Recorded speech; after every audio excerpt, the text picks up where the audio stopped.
Next on the list, coming from the same Sarah and Cassie duo combo, movie I think is, I don't even know if it's a bad movie, but we want to discuss it. 3 Men and a Baby. When was the last time you saw that, Alan? Oh God, it's been a long time. I have seen it though.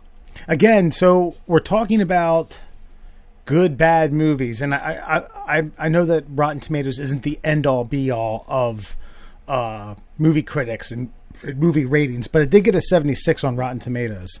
So was it a bad movie, or is it just like one of those things where someone in the early 30s just thinks it's old, so it was bad, and therefore it's okay, it's a good, bad movie?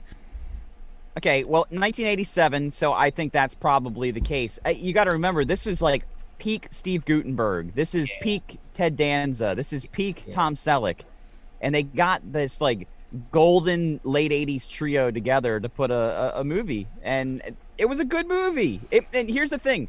Movies like that, I don't think you can ever really classify them as bad if they did well enough to, require, and I do mean require, a sequel. Because they did 3 Men and a Little Lady a few years later. That's right. Little known fact, directed by Leonard Nimoy, Spock. Yeah, really? I didn't know that. Another thing you should know is that it's actually a really good 6 Degrees of Kevin Bacon reference, because Steve Guttenberg starred in Diner with Kevin Bacon. So just for any of you 6 Degrees Kevin Bacon fans out there. The next is, do you guys remember the hoax or the folklore of the ghost hiding behind the curtain? Alan, you familiar with this? No. What? So there's a scene in the movie where there's a cardboard cutout that's a child size that was hiding behind a curtain with its head peeking out. And what happened is that the stagehand was getting nervous about it being there, and rather than actually take it out, he quickly threw it behind there and didn't get it behind the curtain.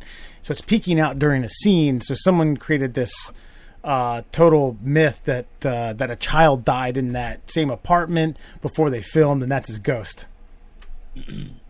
Makes sense, right? Yeah, duh. That got me too. Like, it didn't get me that it was a ghost, and this is pre internet where you couldn't debunk anything. You started to hear this urban legend starting to float around, and it's like, all right, fine. And this is when 3 Men and a Baby would come on fairly regularly on like TNT or TBS or something like that.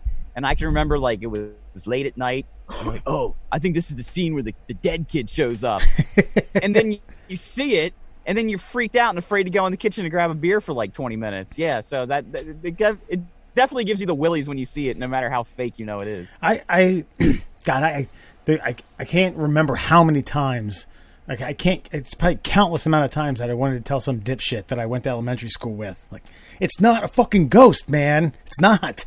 Yeah, it is. I saw that. Another thing. So I haven't seen it in a hot minute. But how do they get the baby? Well, one of the girlfriends. They all three had dated this same chick. And I think it's that classic like saga of we're not sure whose kid it is. Oh, so, we're all wiener cousins, and it might be anybody's.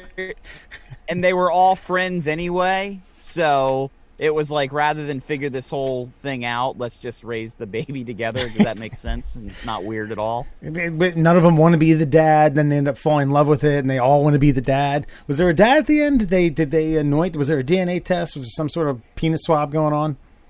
I don't know. I'm going to assume, and again, this is not seeing the movie for like 30 years. I'm going to assume that they got to the point where they could figure it out, and then they decided that it was the secret was better than the truth. So no, they definitely knew who it was. Oh, well, then that's like... just to burst your bubble. Sorry about that, but well, whose kid was it? Was it? Whose do you think it was?